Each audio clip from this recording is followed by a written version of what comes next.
Hari ini kita akan membahas sesuatu yang sangat menarik, yaitu show your creativity through coding. Bagaimana kita bisa menunjukkan kreativitas kita lewat yang namanya coding atau programming.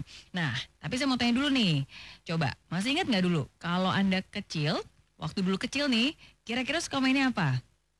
Bagi beberapa Anda yang mungkin sejaman sama saya gitu ya, atau mungkin zaman dulu banget, pasti kita suka main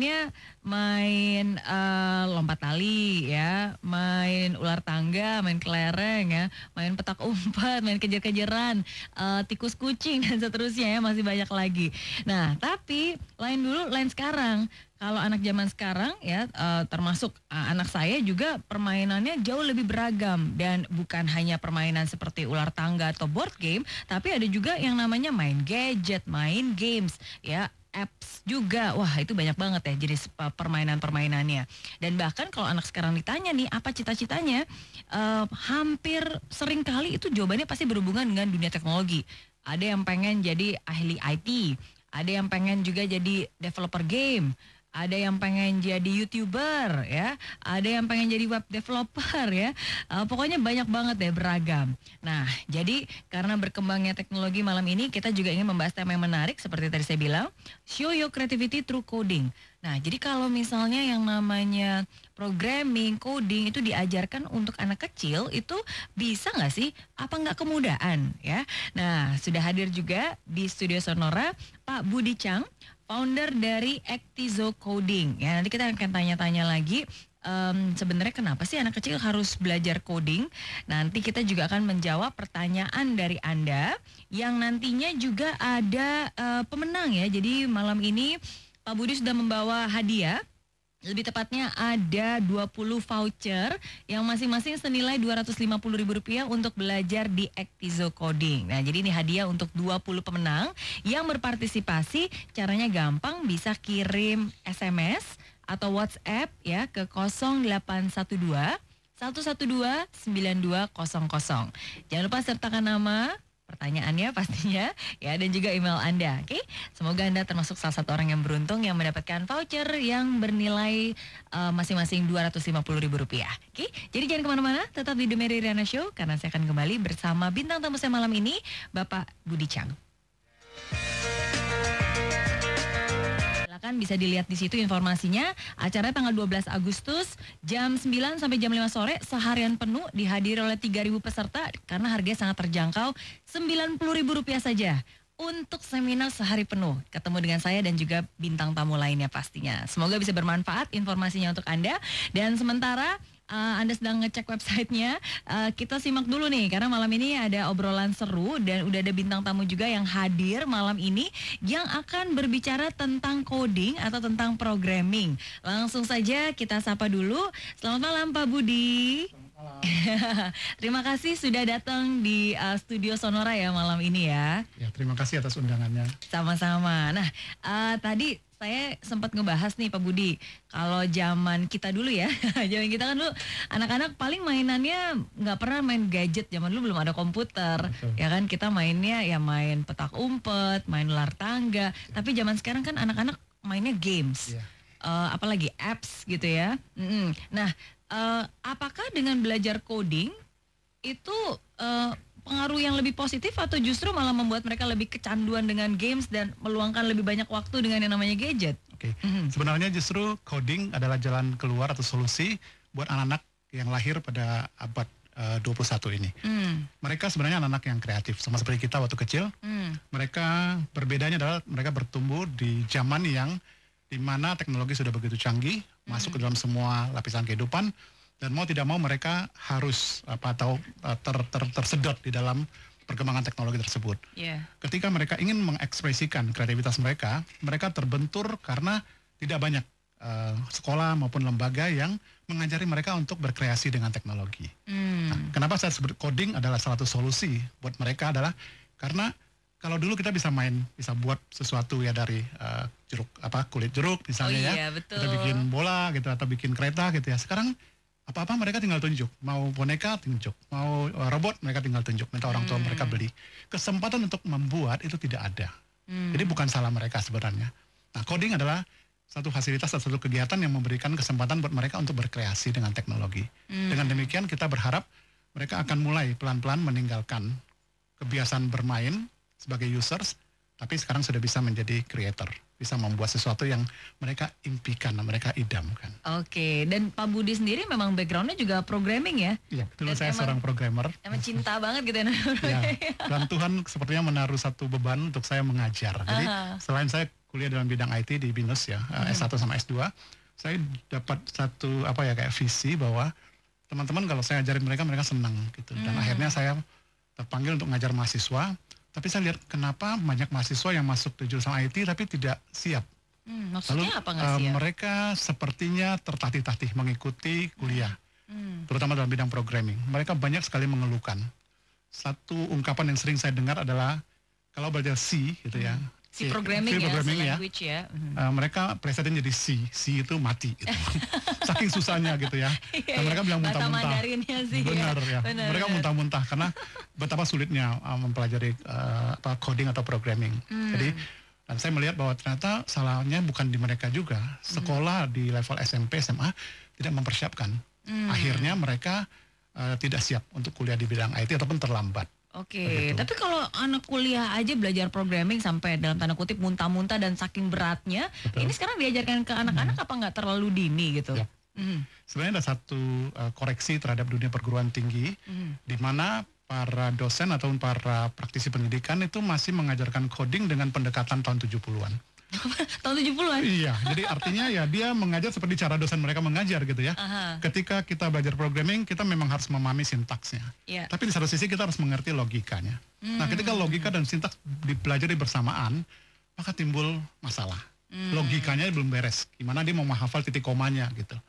Akibatnya akhirnya mahasiswa jadi tidak suka dan sebagian besar tidak bisa survive. Nah, pendekatan sekarang sudah diubah.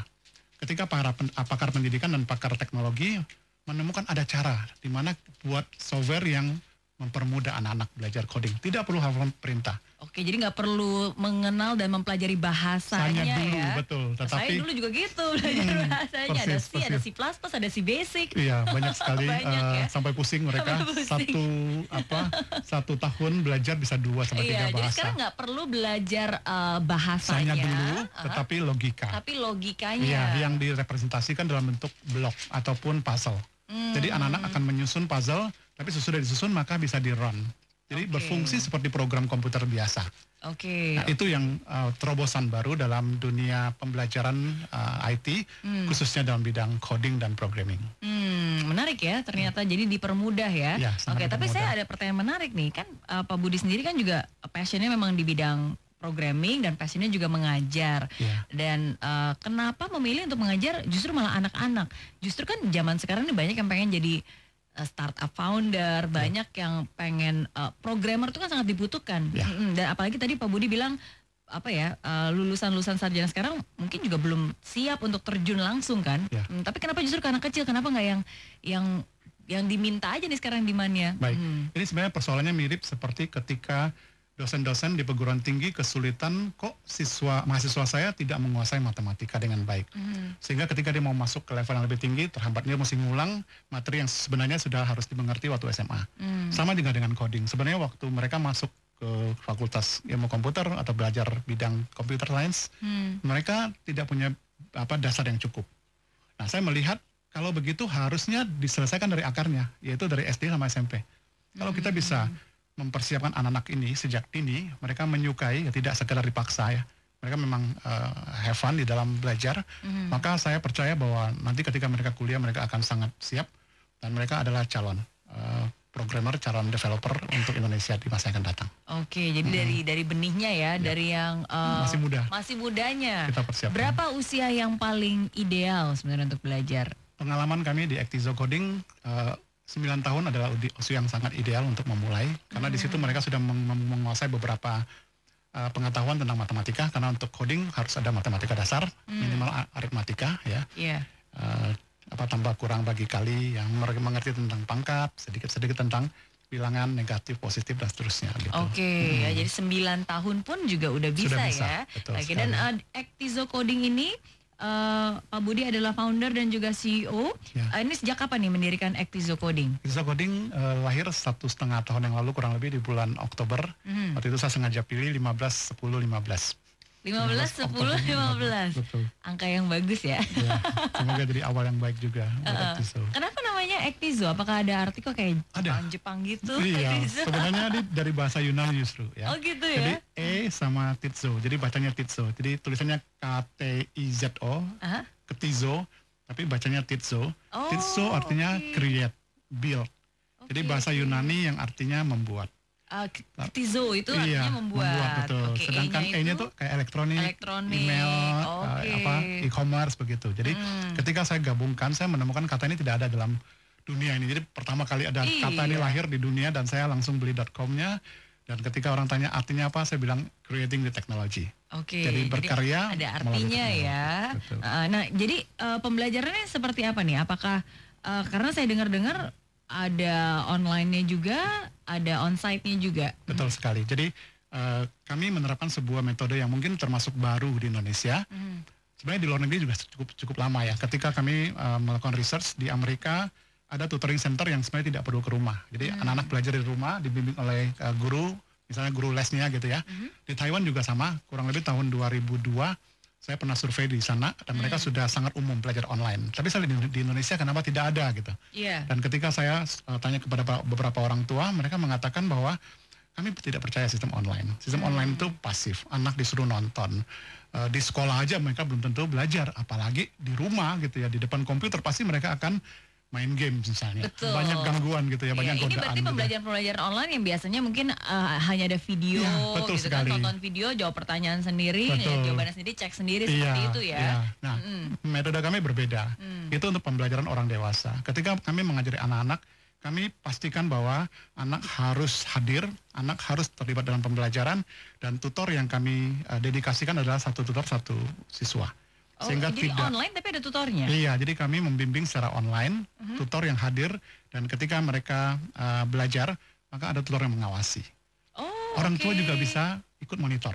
Gitu ya. Jadi ini apa kayak Skype gitu, maksudnya Iya. ada videonya, jadi ada gurunya yang lagi melihat kita hadir di situ, dan kalau kita nggak ngerti jadi kita langsung nanya gitu, Iya. kayak video chat gitu berarti. Iya, tapi kami tidak menggunakan fasilitas videonya. Sebenarnya dia punya fasilitas video. Kami menggunakan TeamViewer. Mungkin pernah dengar software ini. Yang kami izinkan hanya screen sharing sama suara, voice. Kenapa? Karena tidak semua orang tua senang mengetahui misalnya kok berapa tempat belajar anaknya seperti ini, Oh kamarnya iya betul seperti ya, apa. karena kan ini berarti bisa Kelihatan, dilihat kan iya, ruangannya seperti apa, benar, muka benar sekali. anaknya dan situasi rumah. Dan orang tua cenderung tidak senang. Jadi dan- for security reason, betul, kita tidak aktifkan video walaupun bisa. Iya, Nah, yang kami iya. lakukan adalah melalui voice chat dan screen sharing. Jadi ketika tutor ngajar, anak melihat screennya tutor. Ketika tutor memberikan assignment ke anak, anak akan dilihat oleh tutor. Kalau dia Oke. tidak mengerjakan pasti ketahuan karena begitu dipanggil tidak ada. Kemana dia gitu ya. Iya. Dan orang tua boleh terlibat juga dalam proses pembelajaran. Boleh duduk sebelah atau kalau dari luar dia bisa cek, bisa ngintip atau bisa monitor lewat apps yang diinstal di handphone mereka. Canggih banget ya. Ya, teknologi sekarang sangat memudahkan untuk belajar. Iya, tapi apakah Indonesia kalau menurut pengamatan Pak Budi udah siap gitu? Karena kan ini sangat advance sekali, belajarnya sesuatu yang futuristik. Ya walaupun sekarang coding bukan sesuatu yang futuristik banget ya, karena sudah sangat diterima. Tapi kan metode pembelajarannya pun juga sangat berbeda dengan yang konvensional biasa. Iya, iya. Kami memang masih masuk dalam satu stage yang disebut dengan visionary. Jadi orang tua yang berani mempercayakan anaknya kepada kami itu termasuk kategori orang tua yang visioner. Soalnya dia percaya bahwa sistem yang baru ini akan mampu. Tentunya sesudah mereka melihat ya 3 bulan pertama apakah efektif apa tidak, anaknya menguasai apa tidak gitu. Dan kami senang sekali ketika dapat feedback, anaknya sangat menyukai. Berapa lama tuh biasanya? Biasanya untuk bisa pertama buat? 3 bulan itu trial, anggap aja trial buat mereka untuk evaluasi. 3 bulan udah bisa ini jadi Bisa. sistemnya mereka memprogram untuk apa? Untuk membuat berbagai game. karya digital, betul. Ada Oh, games, gitu. ada animasi, story, music, dan berbagai karya digital yang menjadi interest anak-anak. Jadi kami tidak memaksa mereka untuk programming persoalan matematik atau saintifik yang belum dunianya. Jadi masih dunia bermain. Kami mengajak mereka bercerita menggunakan animasi, membuat musik. Mereka bisa bikin game kesukaan mereka walaupun dalam versi yang sederhana. Dan mereka menyukai sekali. Oke, jadi walaupun mungkin memang menggunakan gadget tapi ya digunakan untuk sesuatu yang memang belajar ya dan berguna ya. Dan sangat positif karena anak-anak terbiasa untuk belajar problem solving melalui menyusun instruksi tadi. Anak-anak kita kadang-kadang saya amati mereka kurang tough dalam menghadapi persoalan hidup mereka. Terus bagaimana dengan ini bisa di-solve? Iya, bisa sekali. Salah satu penelitian dari Harvard School of Education, mereka menemukan bahwa sebenarnya waktu belajar coding itu ada sebuah fase namanya debugging. Debugging itu menemukan error dalam program. Ketika anak terbiasa debug programnya sendiri dan akhirnya menemukan masalahnya, kutunya itu, maka mereka belajar problem solving sendiri. Itu pertama. Terus ada kepuasan ketika mereka menyelesaikan. Dan terakhir ada reward yang kita berikan. Sebagai apresiasi bahwa Anda sudah berhasil keluar dari masalah yang Anda hadapi. Dan itu sangat penting bagi hidup mereka nanti. Benar-benar. Iya benar juga sih kalau saya ingat-ingat, ya memang kayak proses programming kan juga seperti itu ya. Kadang-kadang kita sudah membuat, tapi begitu kita ngetes loh kok nggak jalan. Apa yang salah? Akhirnya kita mulai berpikir lagi, menganalisa, coba. Belum tentu berhasil sih, tapi coba lagi, test and trial. Jadi test and measure itu yang sebenarnya membantu mereka untuk tidak takut gagal, gitu, untuk bisa survive gitu ya. Betul. Dan begitu berhasil ya ada kepuasan tersendiri. Iya. Dan ada satu lagi penelitian yang sangat menarik yang mungkin perlu diketahui pendengar. Oh sekarang sudah ada satu ilmu namanya computational thinking. Apa tuh? Computational thinking. Jadi kita belajar seperti cara komputer berpikir, kurang lebih begitu. Oh gitu, bukannya kebalik, bukannya komputer itu didesain karena lewat cara berpikir manusia. Betul. Tapi pada akhirnya sebenarnya komputer menerapkan sejumlah kaidah yang sangat bagus buat kita contoh dalam mengambil keputusan. Contohnya, ketika kita hadapin masalah besar, komputer sebenarnya tidak langsung memecahkan masalah. Dia akan bagi-bagi dulu. Itu namanya decomposition.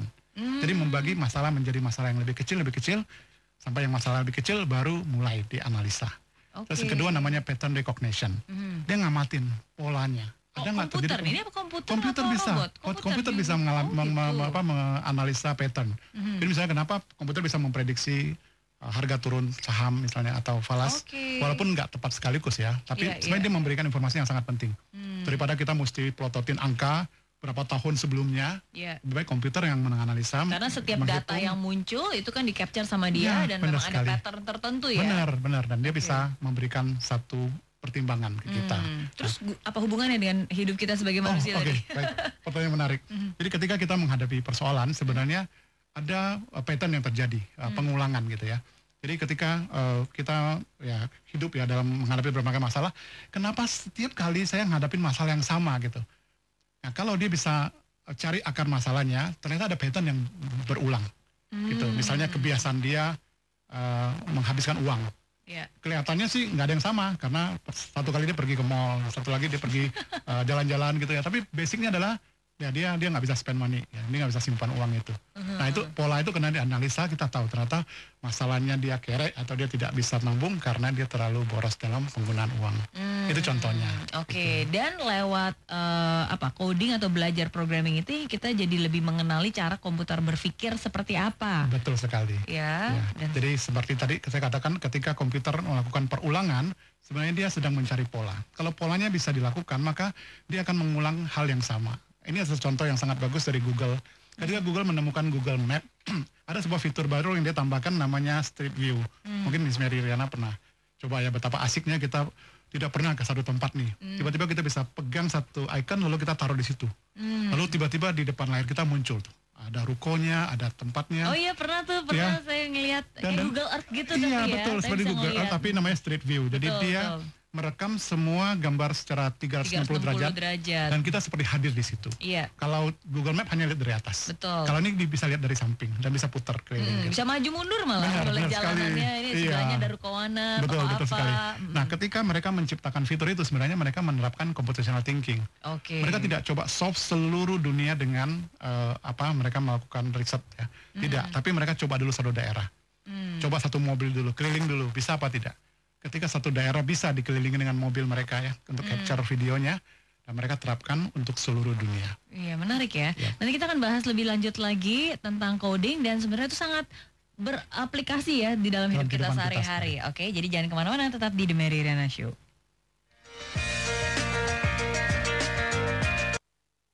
The Mary Riana Show, Live Your Best Life for Indonesia. Dan tentunya kita masih membahas seputar coding dan bagaimana coding atau programming ini bisa membantu anak membangun kreativitas mereka. Dan tentu saja masih hadir di studio bersama saya, founder dari Actizo Coding, Bapak Budi Chang. Halo, selamat malam Pak Budi.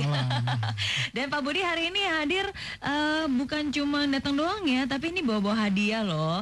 Thank you banget nih Pak Budi. Jadi udah ada 20 voucher yang masing-masing senilai Rp250.000 untuk belajar di Actizo Coding. Ini hadiah untuk 20 pemenang ya. Untuk Anda yang ingin bertanya atau berpartisipasi, kirim komentar bisa langsung aja lewat WhatsApp atau SMS ya. Nomornya 0812 112-9200.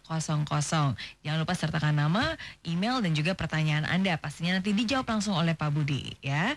Oke, Pak Budi tadi kita ngobrol banyak banget ya bahwa ternyata penting bagi kita untuk bisa belajar dan mengerti bagaimana komputer itu berpikir. Yep. Karena sebenarnya ya logika itu juga bisa membantu proses problem solving dalam kehidupan kita sehari-hari ya.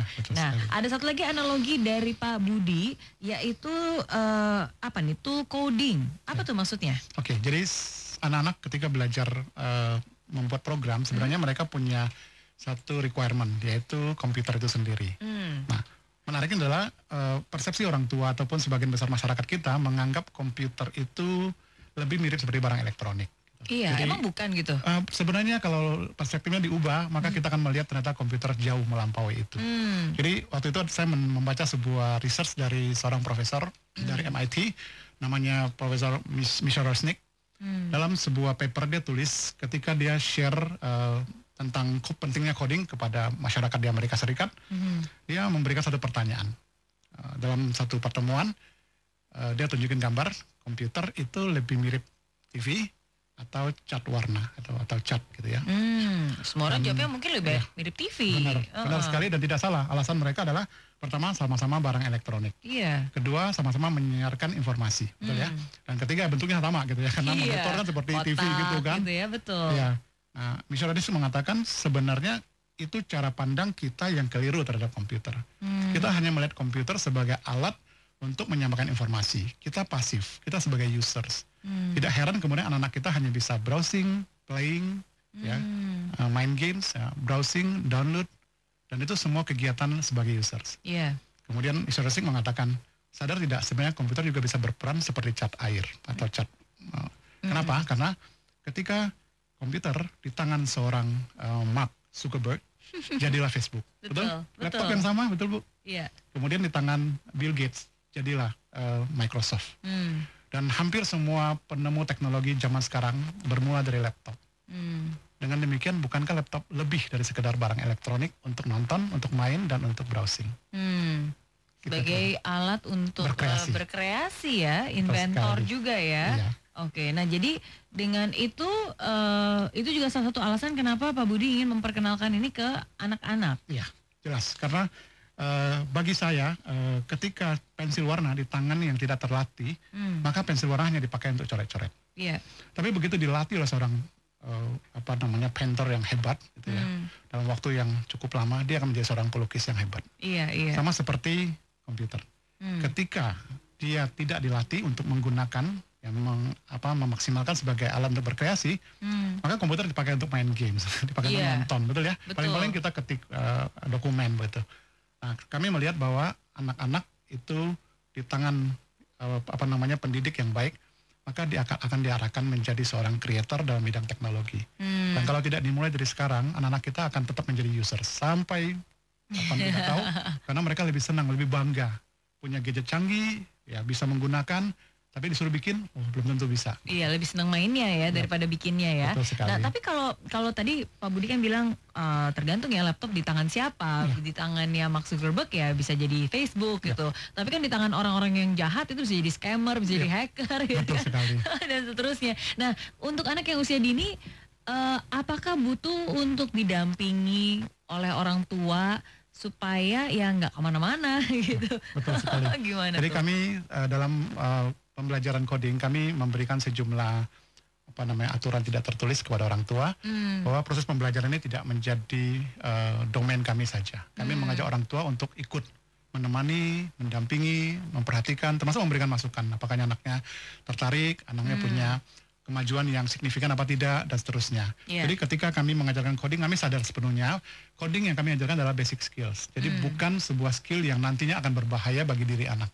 Contohnya, mereka pasti tidak bisa hacking karena belum ilmunya belum cukup. Betul. Atau tapi mereka mungkin nge-browse ke tempat-tempat yang lain gitu. Terus terang itu isu yang di luar coding, karena tanpa belajar coding pun mereka bisa punya akses ke sana. Betul ya? Sih, betul. Tapi ketika justru kegiatan mereka lebih banyak untuk berkreasi, semoga ya mereka lupa. Ya, fokus mereka ketika bertemu dengan internet bukan lagi untuk cari konten yang nggak benar, tapi mereka berpikir, gimana saya cari sumber belajar yang baik. Betul. Saya bertemu dengan orang-orang hebat, saya bisa belajar dari siapa saja, dan pada akhirnya mungkin dia berpikir saya bisa jual game yang mereka bikin. Karena ada proyek-proyek menarik juga ya, yang memang ini ada proyek tertentu, terus mereka diharuskan untuk membuat ya, dan di-guide juga ya. Iya. Jadi sekarang tren telekomuter itu sangat berkembang ya. Saya pernah satu kali ke Bali, saya menemukan ada beberapa tempat namanya co-working space, di mana banyak sekali orang bule yang setiap hari duduk dari pagi sampai sore gitu. Ketika saya tanya mereka mengatakan, saya kerja loh. Mereka pakai celana pendek ya, dan benar-benar profesional. Mereka ada deadline, ada project management yang sangat ketat, tapi mereka bekerja. Nah, saya membayangkan masa depan anak kita juga mungkin akan begitu. Tidak terlalu penting lagi harus datang ke kantor setor muka gitu ya. Tapi yang penting produktivitas. Tetap bertemu penting, tapi sebagian besar sudah bisa dikerjakan, tidak harus bertemu begitu. Betul. Termasuk belajar sendiri. Termasuk belajar sendiri juga ya. Dan nggak apa juga lokasinya juga tidak terlalu signifikan sebenarnya ya. Mau dimanapun juga kita semua terconnected. Ya. Beberapa orang tua yang tinggal di Kelapa Gading misalnya, mereka mengatakan bahwa aduh jauh nih tempat tinggal kami dengan tempat kursus. Saya bilang nggak masalah Bu. Tempat kursusnya di daerah mana? Di Kedoya sama di Gading Serpong. Oke, di barat ya berarti. Betul, ya. tapi mereka kan belajar online, jadi sebenarnya tidak perlu keluar rumah dan tidak perlu ke tempat kursus. Jadi sebenarnya itu memberikan solusi juga bagi mereka yang tinggalnya jauh dari lokasi pembelajaran. Jadi bukan alasan berarti tidak ya. Alasan, Oke, ini ada juga yang sudah bertanya dari Indra di Palembang. Ya, karena acaranya disiarkan di 32 radio lainnya di seluruh Indonesia ya. Halo Indra, ini nanya nih, gimana caranya agar cepat mengerti saat mempelajari programming? Oke. Ada tipsnya ya. Iya. Pertama, fokus di pelatihan logika. Jadi sebenarnya manusia punya otak yang sebenarnya perlu dilatih. Tidak dilatih berpikir, lama-lama kita akan lambat. Nah, ketika belajar coding, maka sebenarnya kita belajar berpikir. Nah, logika itu dilatih. Jadi banyak sekali perintah-perintah dalam programming atau dalam coding itu melatih logika kita. Terus kedua, kalau pemula sebaiknya gunakan tools yang visual. Jadi nggak usah hafal perintah, pakai blok-blok yang ada sehingga kita lebih cepat menguasai. Ketiga, karena zaman sekarang namanya programming itu bukan yang kayak kalau biasa kan zaman dulu klik kanan gitu kan kelihatan tuh apa kode-kodenya. Betul. Jadi sekarang udah nggak seperti itu ya. Dua-duanya ada. Jadi untuk yang advanced programming masih menggunakan text based istilahnya. Yang ini lebih ke graphical user interface. Jadi ada ikonnya, ada puzzle-nya untuk disusun. Untuk pemula biasanya kita sarankan, apalagi anak-anak sama remaja gitu. Tapi begitu berkembangnya umur mereka tentunya harus ke sana finally, karena mereka kan bekerja nggak mungkin pakai tools untuk anak-anak, nggak diterima di perusahaan gitu. Tapi untuk basic sangat penting dan anak-anak sangat suka. At least tahu logikanya seperti apa ya. Dan terakhir adalah kuncinya adalah latihan. Belajar programming seperti belajar berenang. Kita tidak cukup baca buku tentang berenang lalu kita tidak pernah terjun ke kolam renang. Harus nyemplung ya. Harus nyemplung, harus minum air baru bisa. Iya benar. Karena ketika orang jadi seorang programmer yang handal, sebenarnya perjuangan yang paling berat adalah ketika mereka dibagi. Menemukan error yang mungkin bisa berhari-hari tidak ketemu. Tapi berarti semua bisa gitu? Apa hanya orang yang punya bakat tertentu atau yang suka ngotak-atik komputer gitu? Sebenarnya untuk programming yang simple ya, sebenarnya bisa oleh orang awam. Jadi dia hanya masuk ke web design, ya, code-code yang simple. Tapi kalau memang misalnya mau bikin aplikasi di handphone ya nggak bisa. Harus kuliah dulu, harus benar-benar ada ilmunya harus dipelajari secara penuh gitu. Iya, kalau saya sih suka karena waktu saya kecil yang lain pada mainnya boneka, saya main solderan. Beneran punya papa gitu elektronik, jadi emang suka elektronik sih. Makanya sekolahnya electrical and electronic engineering di NTU. Kalau Miss lahir pada zaman segini mungkin jadi programmer. Aduh, sekarang belum telat dong, masih belum telat, masih bisa belajar. Iya. Nah, ada lagi yang bertanya ini pertanyaan teknikal banget nih ya dari Pak Sutoto Hadi Pranoto. pengen tanya untuk belajar coding jika pakai Android minimal dengan versi apa? KitKat, Lollipop atau apa? Oke. Kalau untuk pemula kami sarankan jangan langsung terjun ke Android programming karena cukup sulit. Dia harus menguasai bahasa Java. Kami anjurkan untuk gunakan namanya App Inventor. App Inventor adalah sebuah program buatan MIT untuk pemula. Jadi sebenarnya Java tapi dia ganti dengan blok yang tadi. Ya, bisa disusun dan tidak perlu hafal perintah. Nah, masalahnya nanti apakah nanti bisa dideploy untuk versi apa dari Android tersebut? Ya sekarang kan setiap tahun misalnya ada pergantian versi ya. Mereka bisa menggunakan abjad gitu ya untuk menandai perubahan versi tersebut. Rata-rata dengan versi yang paling rendah pun bisa jalan. Jadi kita memilih tools yang bisa jalan di sistem operasi dengan versi yang paling rendah. Jadi saya lupa versi berapa gitu, tapi bisa jalan. Dan kami udah uji coba ke banyak sekali handphone, bahkan yang jadul pun bisa asal Android. Oke. Jadi anak-anak belajar programming bisa pakai handphone juga. Finally nanti mereka akan bikin bahkan untuk apps di situ. Menarik ya. Iya. Beberapa orang tua bercerita bahwa mereka terbantu dengan aplikasi yang dibuat oleh anaknya karena dia bisa mengingat lokasi parkir. Misalkan itu yang buat anaknya? Iya. Yang buat anaknya itu. Betul sekali. Kemudian satu lagi tentang currency converter. Jadi biasanya kan kita bisa sih install aplikasi tentang currency converter ya, tapi kali ini orang tuanya boleh request. Karena saya sering ke Singapura misalnya, maka SGD akan taruh paling atas misalnya. Dan setiap kali saya buka aplikasi pasti SGD muncul duluan. Otomatis gitu ya. Anaknya bisa program itu. Oh wow. Itu berarti anak-anak maksudnya ya SMP, SMA? Beberapa anak malah SD kelas 6 sudah bisa. SD kelas 6 juga bisa. Sebenarnya sangat simpel ya. Yang rumit adalah ketika mereka ngambil data dari sumber keuangan. Jadi misalnya untuk falas kita ajar mereka untuk connect ke Yahoo Finance.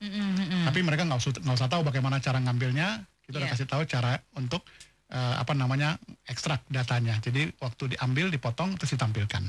Dan ternyata ngerti gitu loh. Kita menggunakan analogi data tersebut seperti gerbong kereta api banyak.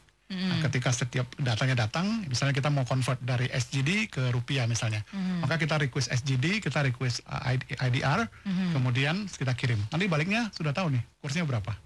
Tanggal berapa, jam berapa kurs itu berlaku. Dan itu udah bisa didesain oleh anak-anak pun juga dan bisa ditampilkan di mobile apps mereka. Iya, menarik nih kalau gini. Kalau gitu orang mungkin belajar bukan cuma di sekolah aja pelajaran. Maksudnya kalau dibandingkan dengan berbagai macam variasi pembelajaran yang bisa dibelajari di luar sana gitu kan. Jadi programming, jadi pembicara. Ya kayaknya lebih banyak yang menarik gitu kan. Ya, betul sekali. Dibandingkan pilihan yang belajar basic gitu ya. Ya betul, karena ini aplikasi dari teknologi sebenarnya gitu. Nah ini juga ada yang namanya Hour of Code. Iya, biasanya saya tahu ada Earth Hour gitu kan. 1 jam khusus untuk belajar coding. Coding ini. Betul sekali. Oh gitu, ini apa cuma di Indonesia aja tuh ini sebenarnya international Code Hour? Iya, jadi ini ada sebuah kampanye global ya, dimulai dari Amerika.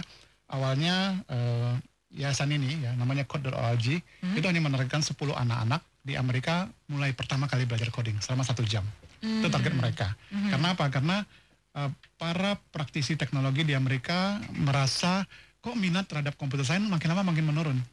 Mereka khawatir karena perusahaan seperti Facebook ya, Microsoft membutuhkan banyak sekali pakar ataupun lulusan dalam bidang IT. Tapi peminatnya di luar negeri di Indonesia pun juga banyak sekali. Betul. Nah, karena sana sedang menurun minatnya, maka mereka harus ada sebuah inisiatif nih untuk mengkampanyekan coding. Akhirnya mulailah di bulan Desember tahun 2013 mereka memperkenalkan coding ke seluruh dunia. Nah, Actiso Coding waktu itu belum menjadi Actiso karena masih saya sendiri. Kami menjadi salah satu penyelenggara pertama di Indonesia. Kami pergi ke sebuah sekolah, kumpulin 20 anak, dan sekali lagi kita suka angka bagus ya. Jadi waktu itu saya menemukan angka yang sangat bagus, yaitu 11, 12, 13. Jadi jatuh pada tanggal 11 Desember 2013. Dan saya taruh depannya 910. Dimulai pada jam 9 lewat 10. Waduh, ini Pak Budi emang suka banget sama angka-angka ya semuanya ya. Mengingat ya. Dan akhirnya itu bergulir. Luar biasa, Desember tahun lalu terkumpul lebih dari 200 juta anak. 200 juta anak seluruh dunia untuk pertama kali belajar coding. Itu ada tanggal berarti di bulan Desember. Di bulan Desember tapi bisa pilih kapan aja atau pilih kapan saja untuk kegiatannya, tapi biasanya untuk memeriahkan mereka pilih Desember sebagai tahun launching atau bulan launchingnya. Oke, nah ini ada lagi yang bertanya, ini dari Pratiwi Angelia Sitanggang ya. Oke, dia bertanya sebagai programmer kan hidupnya banyak tersisa dalam ruangan dan di depan layar komputer. Keseringan melototin layar komputer, mata jadi minus, itu kata dia. Hahaha ya. Aduh. Nah, jadi pertanyaan saya buat Pak Budi, gimana Bapak membagi waktu menjadi seorang programmer dan juga dengan keluarga? Nah. Oke. Ketika saya jadi programmer sebenarnya saya belum berkeluarga. Jadi waktu saya memang lebih banyak sendiri gitu ya. Tetapi jangan membayangkan bahwa programmer adalah orang yang nerdy ya. Enggak. Programmer zaman sekarang adalah programmer yang harus bisa berkomunikasi. Karena ketika dia membuat program, dia mesti ketemu users. Usernya harus cerita apa yang saya inginkan. Dan dia harus bisa menangkap maksud user. Jadi kadang-kadang persepsi kita tentang programmer seorang yang tidak komunikatif, nerdy, gitu ya, dan tidak socialize gitu ya. Enggak. Sama sekali sudah berubah zaman. Bahkan programmer yang seperti itu nggak laku. Iya, programmer sekarang keren-keren. Iya, benar. Modis-modis. Benar sekali dan mereka sangat komunikatif dan bisa jadi presenter yang baik gitu ya, dan mereka sangat menyenangkan di lingkungan mereka. Jadi sebenarnya tidak semua programmer seperti itu. Memang ada yang memang pendiam ya, introvert, jadi mereka lebih senang di ruangan sendiri, tapi tidak benar bahwa semuanya akan seperti itu. Indonesia, tanah air beta, pusaka abadi nan jaya. Indonesia sejak dulu kala tetap dipuja-puja bangsa. Indonesiaku, saat ini engkau diterpa berbagai masalah dan peristiwa yang kadang membuat kami lupa untuk berbangga bahwa dulu engkau pernah dipuja-puja bangsa. Namun Indonesiaku, dalam hati kecil kami masih tersimpan sebuah asa bahwa engkau masih Indonesia yang sama. Indonesia yang kaya, Indonesia yang ramah, Indonesia yang memiliki sejuta talenta muda. Indonesiaku, saat ini era sudah berganti. Taruna mudamu bertumbuh mekar di era informasi. Mereka terlihat begitu ahli dan canggih dalam menggunakan berbagai perangkat teknologi. Namun jujur, hati ini sering gundah gulana menyaksikan kaula muda semakin terlena. Tak sadar bahwa mereka hanyalah pengguna teknologi semata dan merasa tidak perlu belajar untuk mencipta. Indonesiaku, hari ini tepat awal bulan ulang tahun kemerdekaanmu. Dengan rendah hati, ingin ku minta sebuah restumu. Izinkan daku untuk mendidik anak-anak mudamu, supaya mau menjadi pembaharu negeriku. Bangga berkreasi dan menjadi inovator bagi bangsaku, yang akhirnya menjadi penentu kemajuan tanah airku. Amin. Terima kasih. Terima kasih buat love letternya ya, dan semoga the next Mark Zuckerberg ya itu datang dari Indonesia ya. Amin. Mungkin namanya bukan Mark Zuckerberg ya, misalnya apa gitu. Ya, Arif misalnya gitu. Mark Budiman gitu ya, tapi orang Indonesia ya, Bill Gates juga ya. Amin. Oke, mungkin nggak? Mungkin banget ya. Sangat mungkin, karena satu profesor pernah berkata di antara 1000 anak pasti ada satu anak jenius. Betul. Dan kita punya jutaan anak. Dan Indonesia tuh anak-anak Indonesia pinter banget loh. Kayak coba ya juara olimpiade itu selalu internasional, fisika, matematika itu kebanyakan selalu Indonesia. Betul sekali. Berarti kan cerdas ya. Iya. Jadi kita hanya memanggil mereka pulang ya untuk mengabdi pagi Indonesia. Oke. Nah kalau gitu berarti Ektizo baru 1,5 tahun ya. Tapi so far responnya 1,5 tahun, maaf. Gimana? Baik sekali. Orang tua setelah mengetahui kami mengajarkan coding dengan cara yang sangat istimewa ya, private, kemudian anaknya senang, anaknya dalam waktu yang singkat bisa membuat berbagai karya digital, dan mereka memperkenalkan kami jadi kami belum sampai mengeluarkan biaya yang besar untuk promosi atau marketing, tapi dari mulut ke mulut ya, word of mouth, dan menyebar dengan sangat cepat. Kepikiran nggak untuk membawa ke sekolah-sekolah, jadi sekolah juga ya ekstrakurikulernya bisa juga belajar untuk programming. Betul. Jadi ada beberapa sekolah yang sudah kerjasama dengan kami. Memang kami masih membatasi karena keterbatasan sumber daya manusia. Tapi ke depan mimpi kami adalah kami ingin melihat semua sekolah mempunyai guru yang dedikasi untuk ngajarin coding. Kami bersedia memberikan training secara gratis. Ya, bahkan untuk ngajarin gurunya. Iya, ngajarin gurunya. Dan perlu basic ini nggak? Perlu basic programmer tidak gitu perlu. Untuk semua guru yang pernah mengajar kami yakin. Kalau hanya mengajarkan basic programming tidak perlu. Dan nanti mungkin di next kerjasama mungkin kita bisa bikin acara bagaimana kalau kita membuat sebuah kampanye coding untuk sekolah di seluruh Indonesia, guru-guru belajar dari rumah, tidak perlu datang ke Jakarta. Guru-guru belajar dari rumah? Menggunakan internet tentunya. Dan kita praktekkan online learning, bisa gitu. Bisa ya berarti bisa. ya? Oke, berarti banyak banget potensinya juga. Ya, dan banyak banget juga kesempatan. Ya.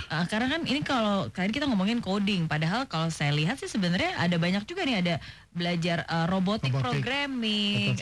Itu apa tuh bedanya? Jadi kalau robotik? Sebenarnya kami penekanannya bukan ke hardware-nya, robotnya, tapi ke logiknya. Bagaimana memprogram robot. Kami mengamati beberapa tempat kursus itu lebih banyak bermain dengan robotnya tanpa mengajarkan teknik programming yang bagus. Sehingga anaknya tinggal nyalin, diinstal jalan. Tapi ketika diminta untuk, robotnya dibuat seperti ini dong, gitu, ternyata nggak bisa. Karena apa? Karena dia hanya salin. Mereka tidak dilatih kemampuan berpikir dan menyusun instruksi. Jadi kami ingin mengisi ketimpangan tersebut. Semoga akan lahir anak-anak yang bukan hanya jago di hardware, di software, tapi juga bisa di hardware. Di hardware juga ya, jadi robotik. Termasuk merakit merakit komponen-komponennya gitu juga ya. Sekali. Oke, terus ini ada web programming, masa anak-anak gitu diajarin untuk membuat website? Betul sekali. Web design? Iya. Jadi anak sekarang, SD gitu? Anak SD, iya. Jadi sekarang tersedia banyak template ya. Jadi template itu program yang sudah hampir jadi.